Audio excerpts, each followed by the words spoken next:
할렐루야. 네, 하나님의 은혜와 평강을 사모해서 이렇게 금요 기도에 나온 우리 모두에게 하나님께서 준비한 은혜와 평강이 온전히 임하여지기를 간절히 소망합니다. 또한 말씀의 은혜가 저에게도 그리고 여러분에게도 함께하기를 간절히 축원합니다. C.S. 루이스라는 작가가 있습니다. 아시나요? 이 C.S. 루이스라는 작가는 나니아 연대기 그리고 순전한 기독교 등의 책을 쓴 그리스도인 작가입니다. 그분이 쓴 책 중에 스크루테이프의 편지라는 책이 있습니다. 이 책은 삼촌 악마가 조카 악마에게 악마로서 어떻게 하면 성공할 수 있는지를 이렇게 편지 형식으로 쓴 소설입니다. 여러분 기회가 되면 한번 읽어보면 좋을 것 같습니다. 그 책의 내용 중에 이런 글이 있습니다. 어느 날 사회적으로 존경을 받는 한 영국의 노신사가 도서관에서 기독교 서적을 읽습니다. 기독교 서적을 읽다가 큰 감동을 받게 돼요. 그래서 마음속으로 그래, 나도 이제 제대로 된 신앙생활을 해야지. 얼마 남지 않은 내 인생, 이제부터라도 제대로 된 신앙생활을 해서 하나님 앞에 나아갈 준비를 해야지 라고 이렇게 다짐을 하면서 책을 읽습니다. 그리고 그러한 다짐과 함께 지나온 삶을 돌아보며 또 삶을 진지하게 고민하기 시작했습니다. 그런데 이렇게 일생일대의 가장 중요한 순간에 갑자기 점심시간인 게 딱 깨닫게 되는 거예요. 아, 밥 먹을 시간이구나. 밥을 먹고 계속 생각하자라는 생각을 가지고 노신사는 식당으로 들어가서 이렇게 밥을 먹기 시작합니다. 밥을 먹고 보니 식곤증도 오고 또 몸도 나른해지는 거예요. 그리고 다시 생각해 보니 인생이 다 거기서 거긴데 내가 뭐 특별하다고, 그리고 이 나이에 인생을 새롭게 시작한다고 뭐 크게 달라질 게 있겠어 라는 생각이 그 노신사에게 들었습니다. 그래서 그는 점심을 먹고 나서 마치 아무 일도 없는 것처럼 버스에 올라타고 집으로 이렇게 돌아가는 거예요. 그렇게 버스에 올라타고 돌아가는 노신사를 보면서 악마가 회심의 미소를 지었다라는 내용이 그 책에 실려 있습니다.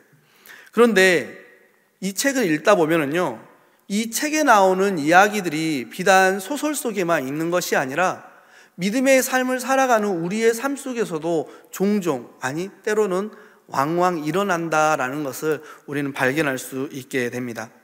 우리의 믿음 생활을 보고 악마가 웃음 짓지 못하게 하려면 소설의 노신사와 같이 읽고 끝나버리는 것이 아니라 말씀을 읽고 말씀을 듣고 그것을 삶으로 살아낼 수 있어야 한다라는 것이죠.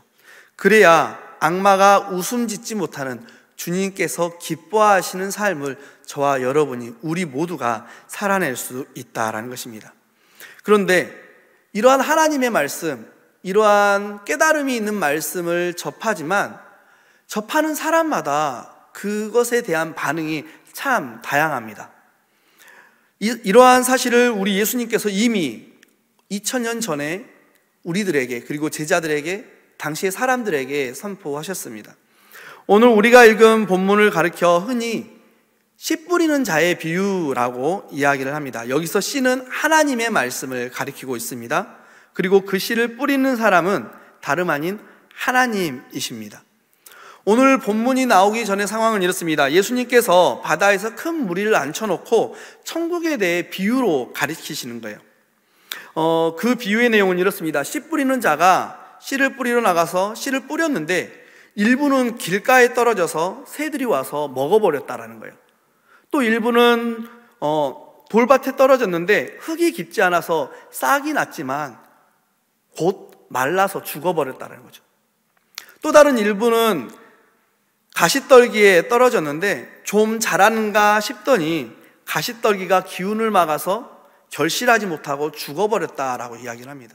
그리고 마지막 남은 일부가 좋은 밭에 떨어졌는데 이 좋은 밭에 떨어진 씨앗이 잘 자라서 30배, 60배, 100배의 열매를 맺었다, 결실을 했다라는 비유였습니다. 예수님께서 이러한 비유로 사람들에게 천국의 비밀을 전하셨는데요, 저녁이 되고 사람들이 돌아가자 제자들이 예수님을 찾아와서 묻습니다. 예수님, 진짜 궁금해서 그러는데요, 낮에 들려주신 씨 뿌리는 자의 비유가 담고 있는 내용이 무엇일까요?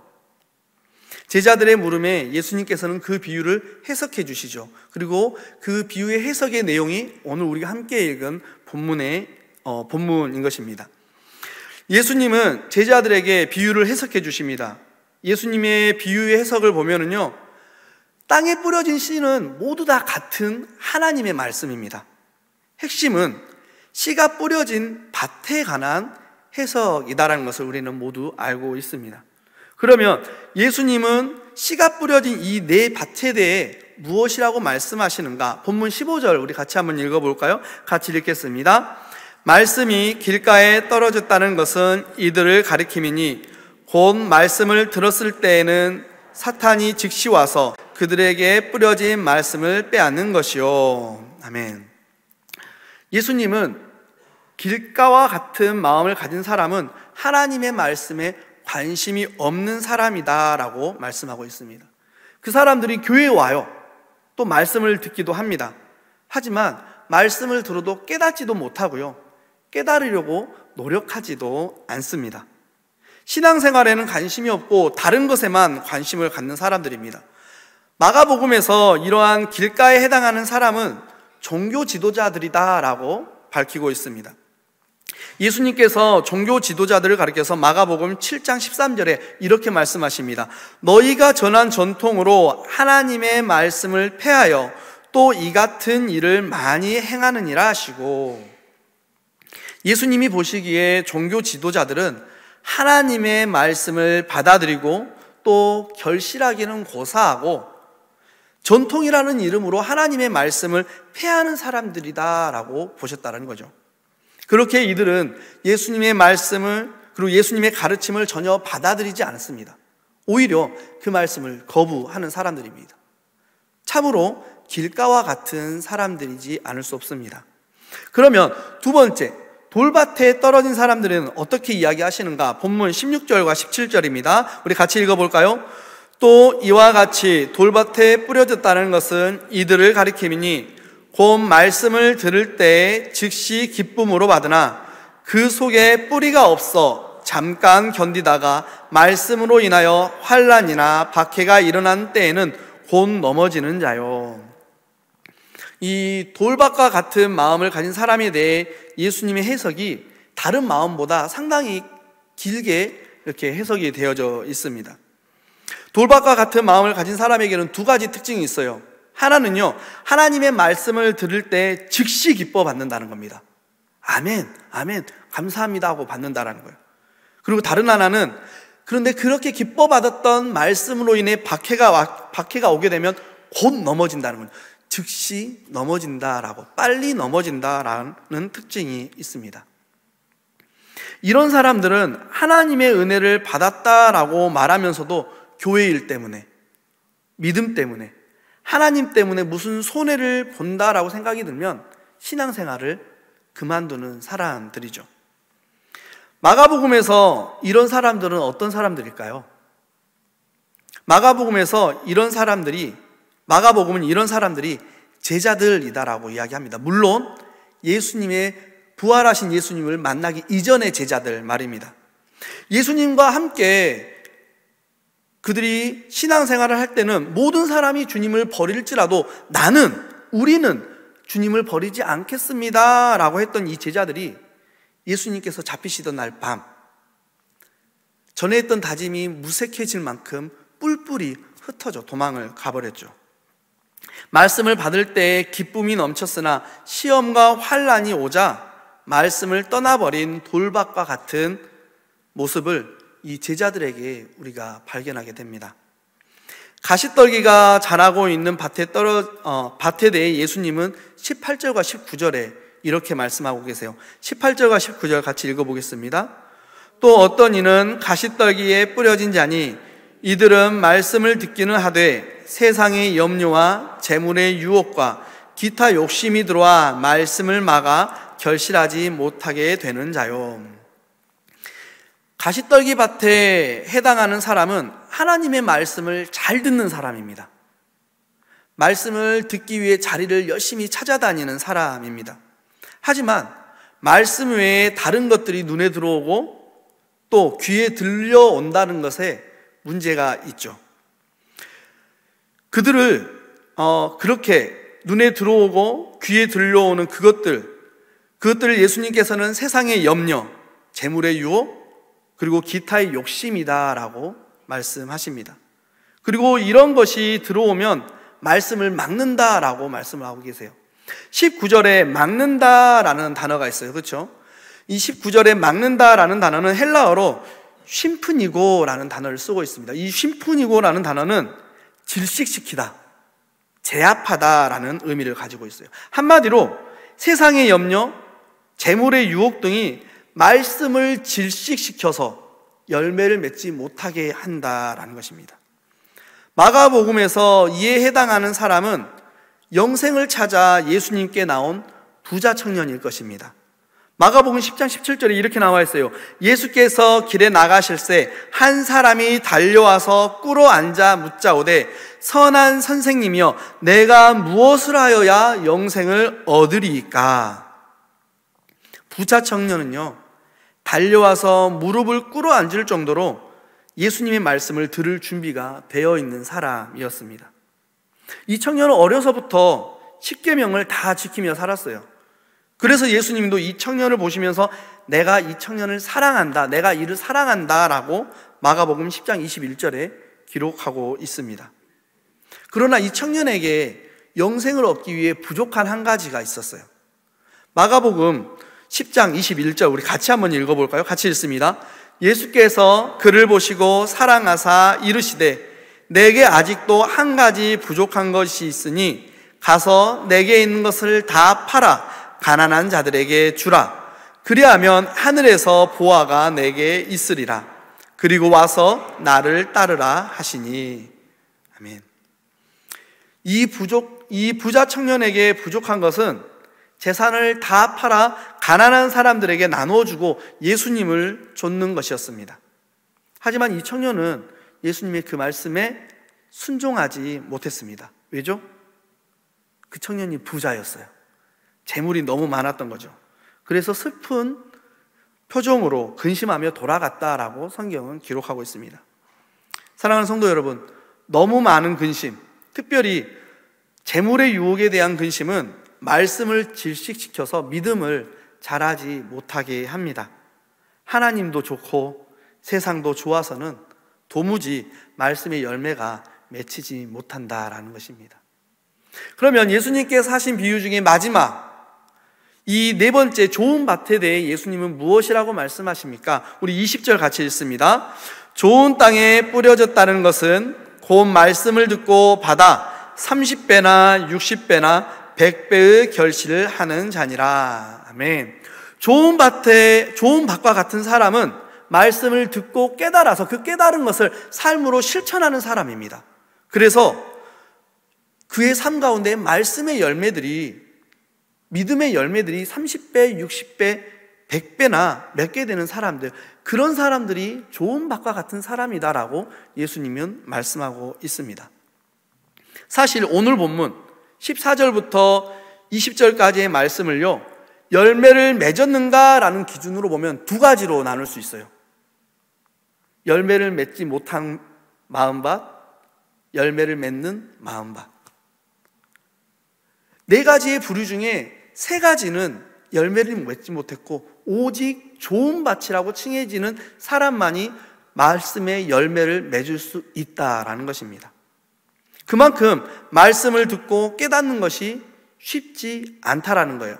또 깨달은 그 말씀을 삶으로 살아내는 게 정말 어렵다라는 이야기를 하고 계신 겁니다. 그런데 놀라운 사실이 있어요. 오늘 이 자리에 본문의 좋은 밭과 같은 마음을 가진 사람들이 와서 예배를 드리고 있다는 사실입니다. 그 사람들이 누군지 아시겠죠? 다 웃고 계세요. 네, 그렇습니다. 우리 바름교회 따뜻한 가족 공동체, 우리 모두가 하나님의 말씀을 받아 그 말씀을 깨닫고 삶으로 실천하는 사람들인 줄로 믿습니다. 그런데 여러분, 우리가 좋은 마음밭이 되어서 말씀의 열매를 많이 맺어요. 그 다음은요, 말씀의 열매를 많이 맺고 하나님의 은혜도 많이 받았습니다. 그 다음은요, 많은 그리스도인들이 하나님의 말씀을 듣고 열매를 맺게 해달라고 기도를 합니다. 그리고 그 중에는 기도했던 대로 열매도 맺고 복을 받기도 해요. 그런데 문제는 그 다음이 불분명하다라는 데 문제가 있습니다. 내가 복을 많이 받았어요. 말씀의 열매도 많이 맺었어요.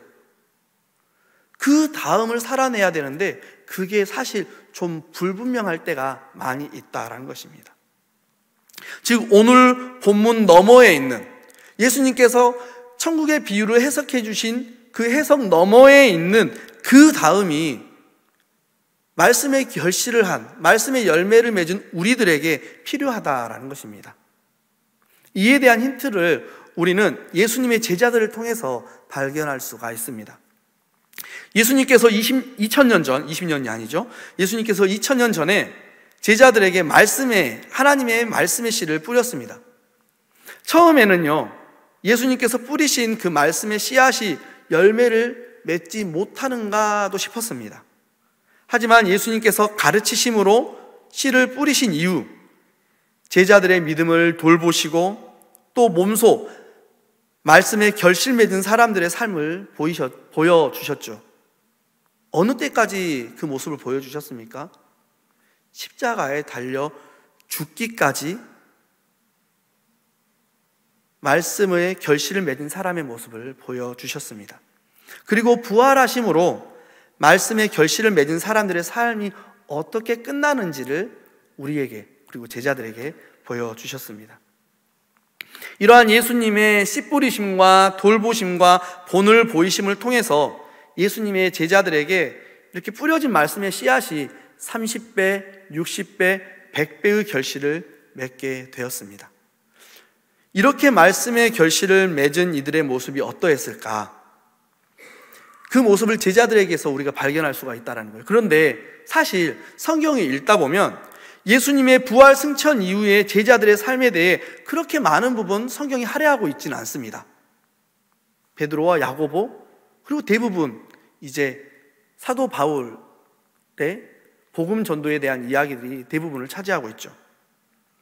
그래서 우리가 제자들의 삶을 알고자 한다면 기독교 전통으로 전승되어 오는 이야기들을 통해서 제자들의 모습을 우리가 알아볼 수가 있습니다.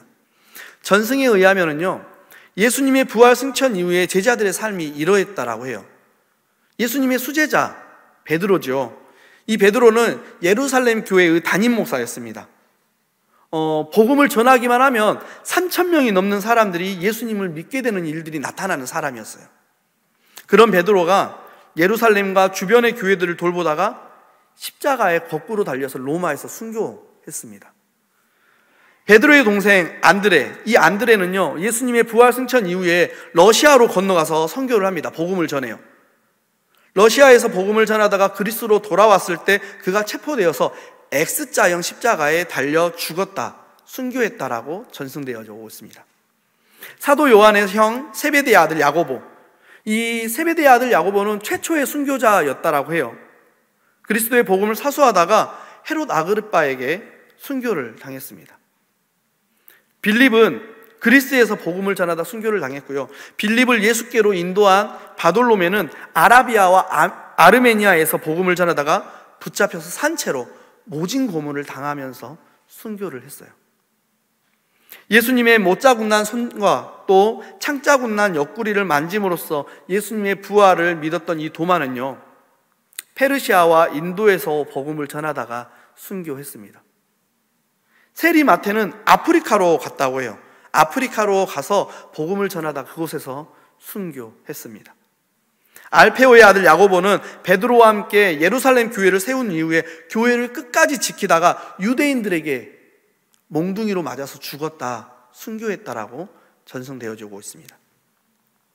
이외에도 예수님께 복음을 듣고 예수님의 돌보심과 본을 따라 많은 믿음의 결실을 맺은 이들의 삶이 기독교 역사 안에 존재하고 있습니다. 그런데 이들의 삶을 보면 공통점을 발견할 수가 있어요. 그것은 예수님으로부터 씨 뿌림을 받았고 결실을 맺었으며 결실을 맺은 이후에는 그들이 예수님이 하셨던 것처럼 다시 씨를 뿌렸다라는 것입니다.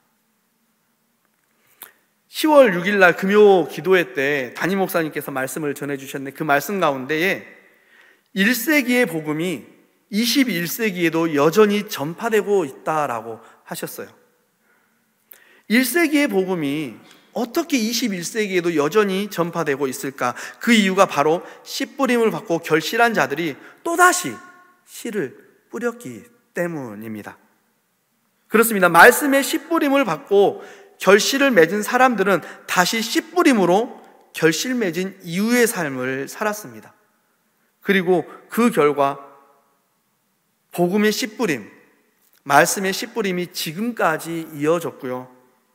예수님을 주로 고백하는 사람들의 역사가 끊이지 않고 지금까지 이어져 올 수 있었습니다. 앞서 우리 바름의 따뜻한 가족 공동체 우리 모두는 하나님의 말씀을 받고 30배, 60배, 100배의 결실한 사람들이다라고 제가 말씀을 드렸죠. 이제 씨 뿌림을 받고 결실을 맺은 우리 모두가 해야 할 일이 분명해졌습니다. 씨를 뿌려야 합니다. 말씀의 씨, 복음의 씨를 뿌려야 합니다. 아멘이십니까? 정말로 우리가 씨를 뿌려야 한다는데 우리가 동의할 수 있어야 하고 아멘 할 수 있어야 해요. 우리 모두는 말씀의 결실을 맺은 사람은 또다시 말씀의 씨를 뿌려야 한다는 것을 이미 제가 말씀을 전하기 전에도 여러분이 알고 계셨을 거예요. 그런데 말씀의 씨를 뿌려야 한다라는 것에 동의한다면요, 씨를 뿌린 이후에 하게 되는 수고함에도 동의를 한다라는 것을 의미하고 있다는 것을 우리가 알고 있어야 합니다. 텃밭을 요즘에는 많이들 꾸리시는 것 같아요. 저도 텃밭을 저희 아이들하고 해봤는데 너무 어렵더라고요. 나중에는 포기하게 됐었는데요. 텃밭을 꾸리다 보면 또 농사를 짓다 보면은요, 씨를 뿌리기만 해서는 곡식이 자라지 않아요.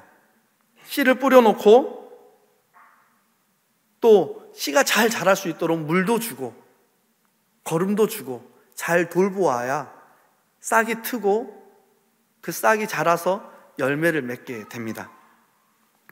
오늘 우리가 읽은 본문의 30배, 60배, 100배의 열매를 맺는 좋은 밭은 그냥 이루어지는 게 아닙니다. 씨를 뿌린 사람이 거름도 주고 잡초도 제거하고 물도 대고 해야 결실을 맺는 좋은 밭이 됩니다. 예수님도 그렇게 하셨죠. 제자들에게 말씀의 씨를 뿌리고 갈고 닦으며 돌보셨습니다.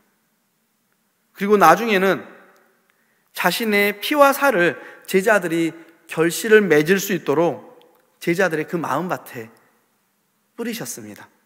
그렇게 수고하셨기에 예수님의 제자들의 마음밭이 좋은 밭이 되어서 뿌려진 말씀들이 결실을 맺을 수가 있었다라는 거예요.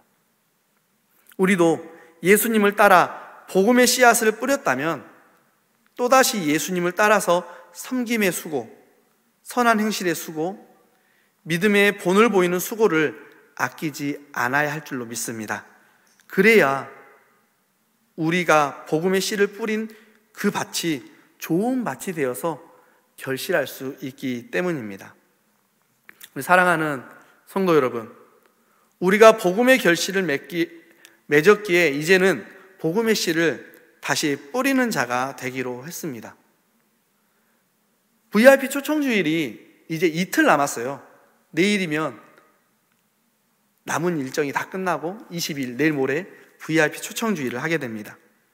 여러분, 씨를 잘 뿌리시고 또 씨를 뿌리신 이후에는 수고를 아끼지 않으셨죠?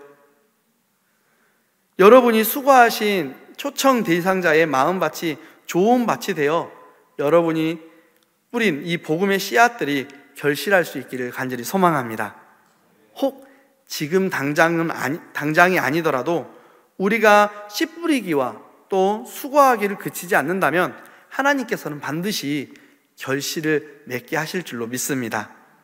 여러분, 우리가 씨를 뿌리고 수고했으니 이제는 기대해 봅시다.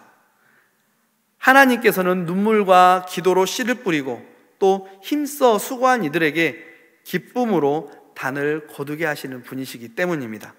이 가을, 이 좋은 날, VIP 초청주의를 통해서 기쁨으로 단을 거두는 우리 바름의 모든 공동체가 되기를 주님의 이름으로 간절히 축원합니다.